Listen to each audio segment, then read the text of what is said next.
In this video, we are going to talk about dimension, and just sort of a spoiler, the dimension of a space is the number of vectors in a basis for that space. So here we'll define dimension, we'll talk about properties of dimension, and then we'll talk about rank and nullity of a matrix, as well as the fundamental theorem of linear algebra. It's no surprise that the dimension of R2 is 2, right? Two-dimensional space has two dimensions, and dimension of R3 is 3, and dimension of Rn is n. However, there are more general vector spaces, so we need a definition for dimension, and it turns out that the dimension of a space is the number of vectors it takes to form a basis for that space. But we'll start at the beginning, or back up a little bit, and we'll work up to this definition of dimension. So first we have a theorem. So if W is a subspace of Rn, and B is a set of vectors W1, W2, up to RWP, then if that is a spanning set for W, and it contains P vectors, then any set of P plus 1 or more vectors in W is linearly dependent. And this is kind of surprising, and because this says any set of P plus 1 or more vectors, so it doesn't even have to include these vectors in the spanning set, but it's saying any P plus 1 or more vectors will be linearly dependent. It's surprising, so we'll look at the proof of this. We will start with the set S of M vectors, and we'll say that M is greater than P. And then what we want to show, because there's more than P vectors, that necessarily, to prove this theorem, we want to show that S is linearly dependent. Since W1 through WP spans the set, that means each of our vectors S1, S2 up to Sm can be expressed as a linear combination of the vectors in W. So I have S1 as a linear combination of W1, W2 up to WP, etc. for S2 all the way up to Sm. And then to show that these S1, S2 up to Sm is linearly dependent, we need to find a non-trivial solution to the homogeneous equation when we write a linear combination of our S vectors. So here I have a linear combination of my S vectors where C1, C2, and Cm, those are just scalars, and then I set that equal to 0. I can rewrite each of my S vectors as a linear combination of my W vectors as I did up here. So that's exactly what I have here. I have C1 times S1 written as a linear combination of W, C2 times S2 written as a linear combination of W, etc.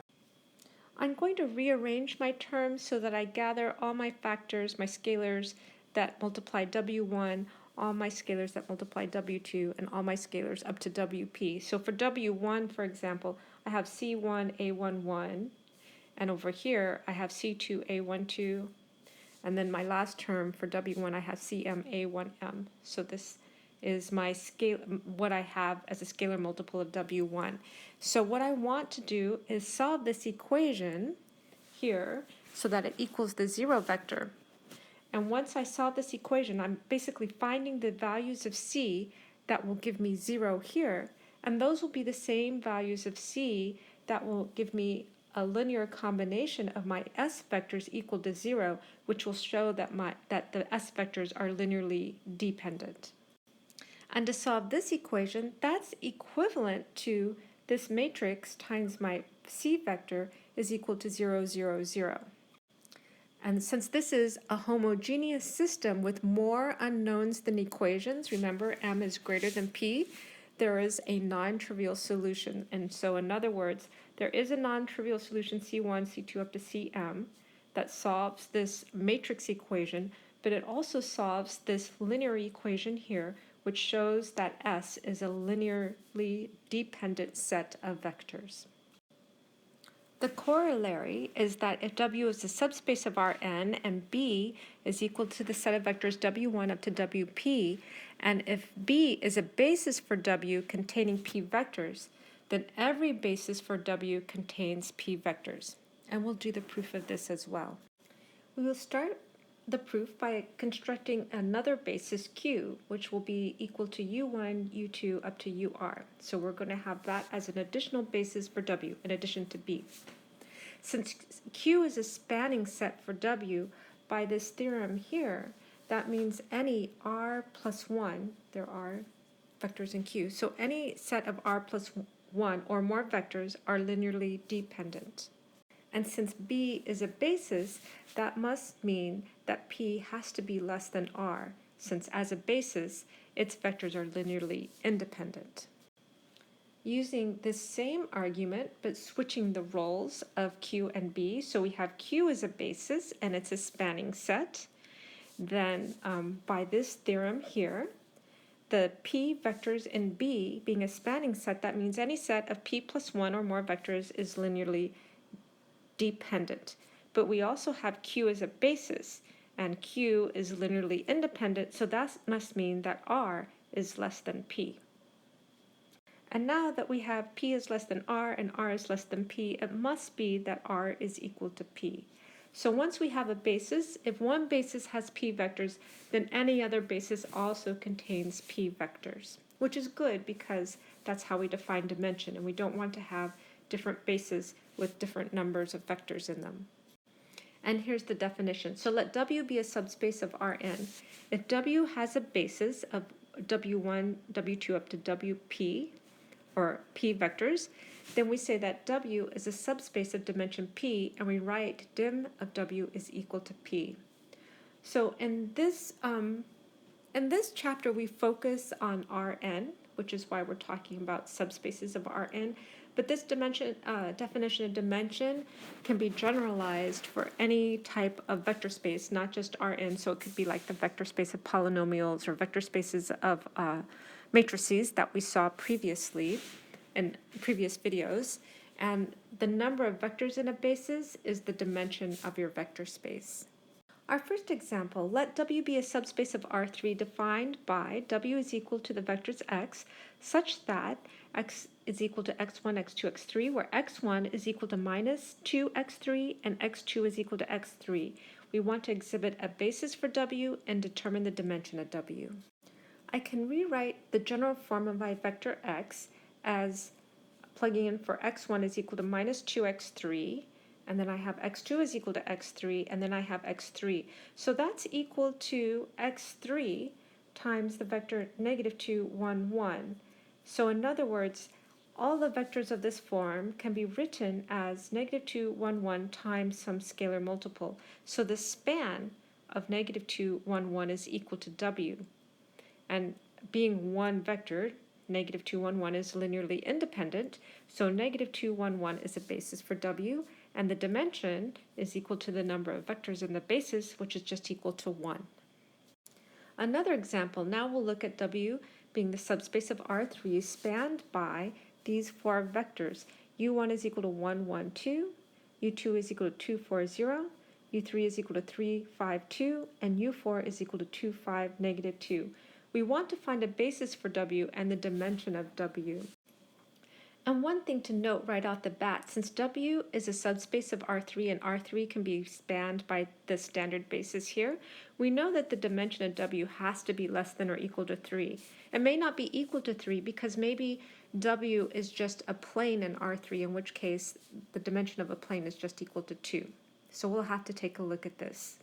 And the other thing we know, since there are four vectors, well, one, we know that they span, that W is spanned by the four vectors, but there must be some linearly dependent vectors then, since there are four, and we know the dimension is less than 3. So looking at vectors V that are spanned by these four vectors, I can have a vector V, which is a component V1, times U1, V2 times U2, V3 times U3, and V4 times the vector U4. So that would be, this is what vectors V and W look like. So I can write this as a matrix equation now. Converting this to a matrix equation, I put my U1, my U2, U3, and U4 times my vector V is equal to A, B, and C. Again, I want to know what my A, B, and C look like, what the span looks like. So to solve this matrix equation, I'll look at the augmented matrix, which is a row equivalent to this last matrix here. And what this matrix tells us is 0 is equal to negative 4a plus 2b plus c. In other words, the vectors here that are in the span of these three U1, U2, U3, U4 look like A, B, and C, where A, B, and C has this relation here. So I can write that out. So I have A and B, and then what I need is for C to be equal to 4A minus 2B. So this is exactly, this form is what the span of these four vectors is equal to. It's equal to vectors that look like A, B, 4A minus 2B. Again, looking how we got this general form, we looked at a vector V as a linear combination of my U1, U2, U3, and U4. So in other words, we want to know what vector V looks like, the A, B, and C, such that this vector equation here, which we converted to a matrix equation, and we solved the matrix equation, and we got this relationship between A, B, and C. And now what I can do is I can break this up further. So my vectors look like, I'm going to take apart my A and B. So it looks like the vector 1, there's a 1A, there's no A's in the second term, but there's a 4A in the last term. So it's my 1, 0, 4 vector times A, plus if I look at how B relates here, there's no B terms in the first component, there's one B term in the second component, and here there's a minus 2. So V is a linear combination of these two vectors. So in other words, W has the basis 1, 0, 4 and 0, 1, negative 2. So the dimension of W is equal to 2. Next, we have properties of a p-dimensional subspace. So let W be a subspace of Rn with dimension of W equals p. Then 1, any set of p plus 1 or more vectors in W is linearly dependent. And that's a direct result of this theorem here. 2, any set of fewer than p vectors in W does not span W. And this should be sort of obvious since the basis has p vectors, and the basis is essentially the minimum spanning set, so you can't span with less than p. And any set of p linearly independent vectors in W is a basis for W. And then last, any set of p vectors that spans W is a basis for W. The proof of the first statement, so if the dimension of W is equal to p, then any set of p plus 1 or more vectors in W is linearly dependent. That comes from the fact, well, if the dimension of W is equal to p, that means there's a basis for W, and it has p vectors. And those p vectors both span W and are linearly independent. This just comes from the definition of a basis. But in particular, since it has p vectors that span W, according to this theorem here that we just looked at, it says that once you have p vectors that span W, a space, then any set of p plus 1 or more vectors are linearly dependent. So by the theorem above, any set of p plus 1 vectors are linearly dependent. The next fact, if dimension of W is equal to p, then any set of fewer than p vectors in W does not span W. So let's start with dimension of W is equal to p, meaning p linearly independent vectors span W. There's a basis with p linearly independent vectors that span W. So let's assume that there's a set of fewer than p vectors that spans W.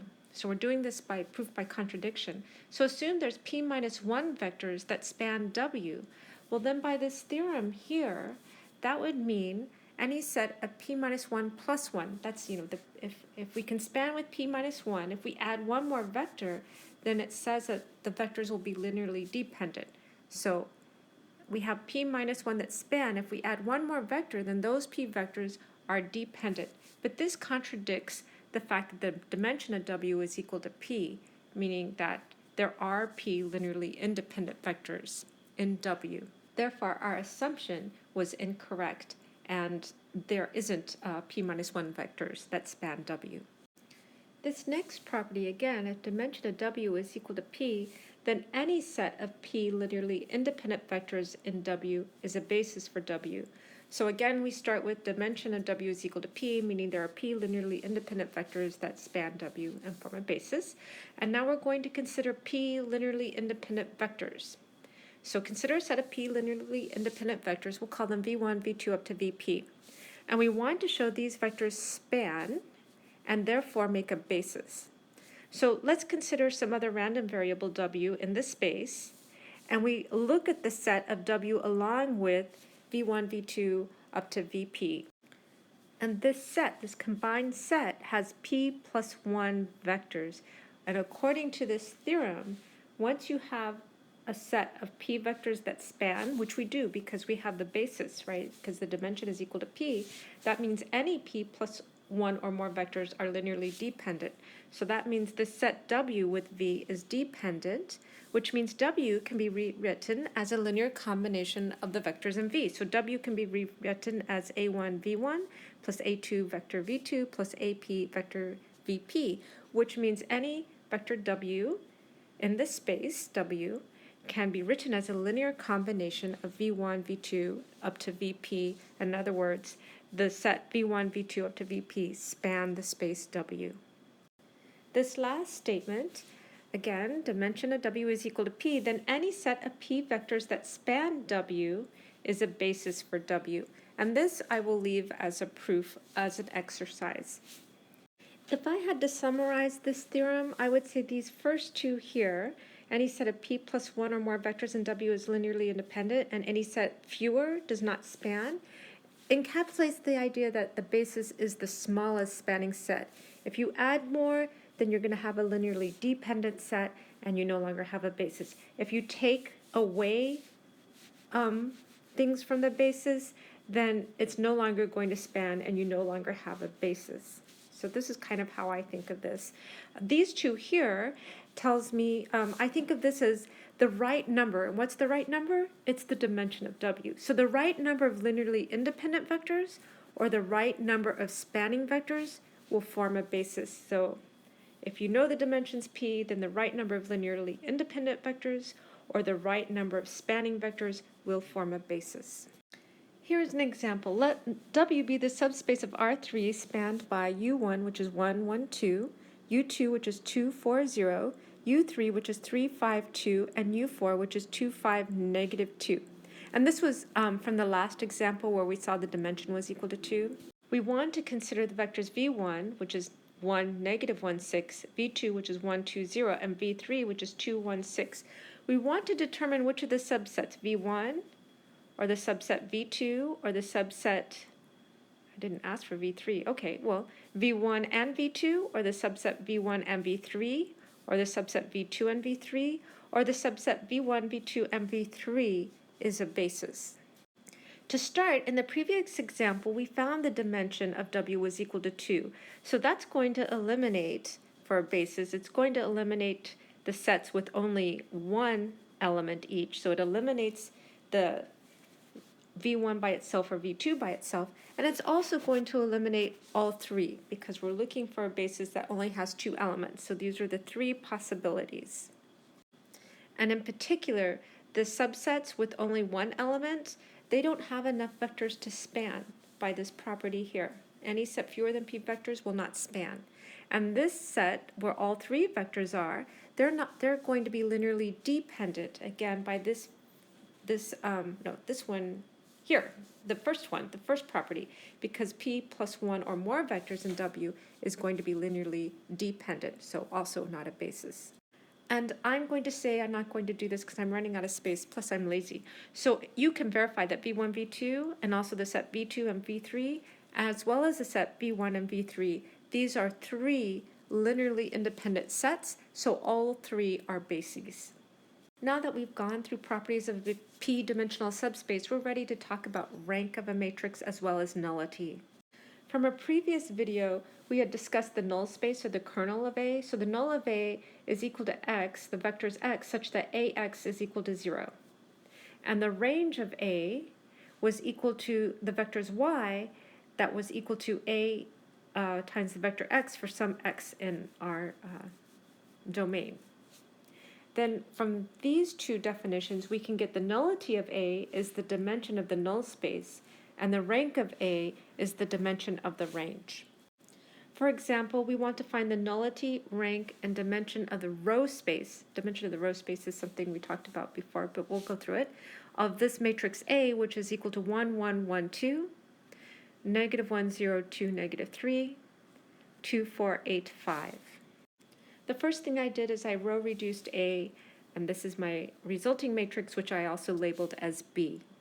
And by this theorem, so since A is row equivalent to B, then A and B have the same row space, and the row space is the space spanned by the row vectors. So the non-zero rows of B form a basis for the row space of A. And here, so I have three vectors, row space vectors, so the row space of A has dimension equal to 3. Now I'll look at the null space of A. To do that, I look at the equation, the matrix equation, AX equals 0. So, to solve this matrix equation, I look at the augmented matrix of A along with the 0 on the far right corner, and this is row equivalent to this matrix here, which tells us x3 is a free variable, x4 is equal to 0, x2 is equal to minus x3, and x1 is equal to 2x3.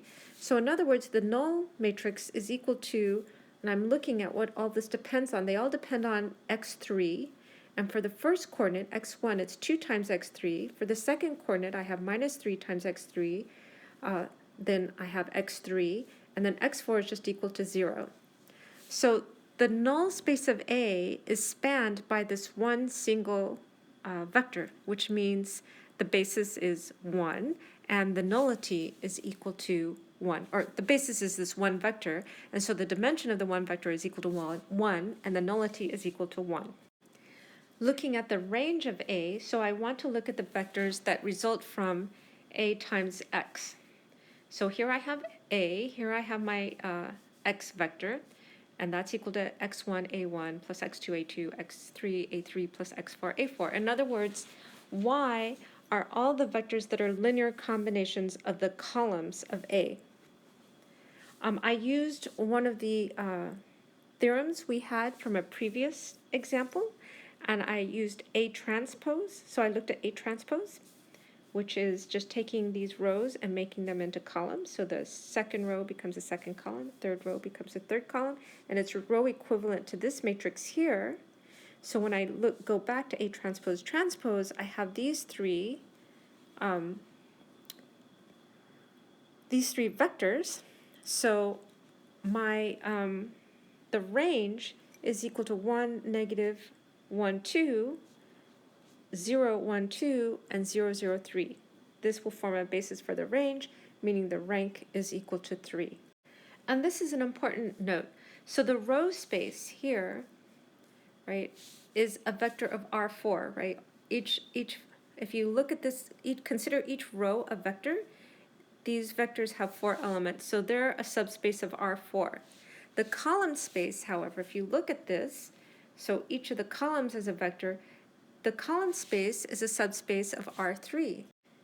Yet their dimensions are equal, and the next theorem tells us this is always the case. So if a matrix is an m by n matrix, then the rank of A is equal to the rank of A transpose. A corollary, if A is an m by n matrix, then the row space and the column space have the same dimension. And this corollary gives us a useful way to determine the rank of a matrix. So if A is row equivalent to B in echelon form, then the number of non-zero rows in B equals the rank of A. And so we use that in the last example. Looking at this, so the null space, those are the vectors x, such that AX equals 0. So if we look at the augmented matrix and its row equivalent to this other matrix B, where B is an echelon form, then the non-zero rows of B equals the rank of A. But also the non-zero rows of B is equal to the non-zero rows of this augmented matrix, and there are n minus r free variables, meaning the nullity is equal to the number of free variables in AX equals 0, meaning the nullity is equal to n minus r. And that's our next theorem. And before I go through the statement, as I said, this was stuff that we were using in the last example. And in fact, it is the fundamental theorem of linear algebra. So if A is an m by n matrix, then n is equal to the rank of A plus the nullity of A. Two more theorems. An m by n system of linear equations, Ax equals b, is consistent if and only if the rank of A is equal to the rank of A, the augmented matrix AB. And the one last theorem, if an n by n matrix A is non-singular, if and only if the rank of A is equal to n. In this video, we have talked about dimension. We found that the dimension of a space to be the number of vectors in a basis for that space. We also talked about properties of a p-dimensional subspace. So if we have dimension of W is equal to p, then p plus 1 or more vectors will be linearly dependent. 2, a set fewer than p vectors will not span. And again, I kind of think of these two as the idea that the basis is a minimum spanning set. And then the other two things are any set of p linearly independent vectors in W is a basis, or any set of p vectors that spans W is a basis. We talked about the rank of a matrix and the nullity of a matrix, the rank being the dimension of the range of A and the nullity being the dimension of the null of A. And we also talked about the fundamental theorem of algebra. If A is an m by n matrix, then n is equal to the rank of A plus nullity of A. And then there are a number of other theorems and corollaries. Normally, I give you review problems, but in this video, I don't have any problems to give you. So that's it for this video. Thank you for watching.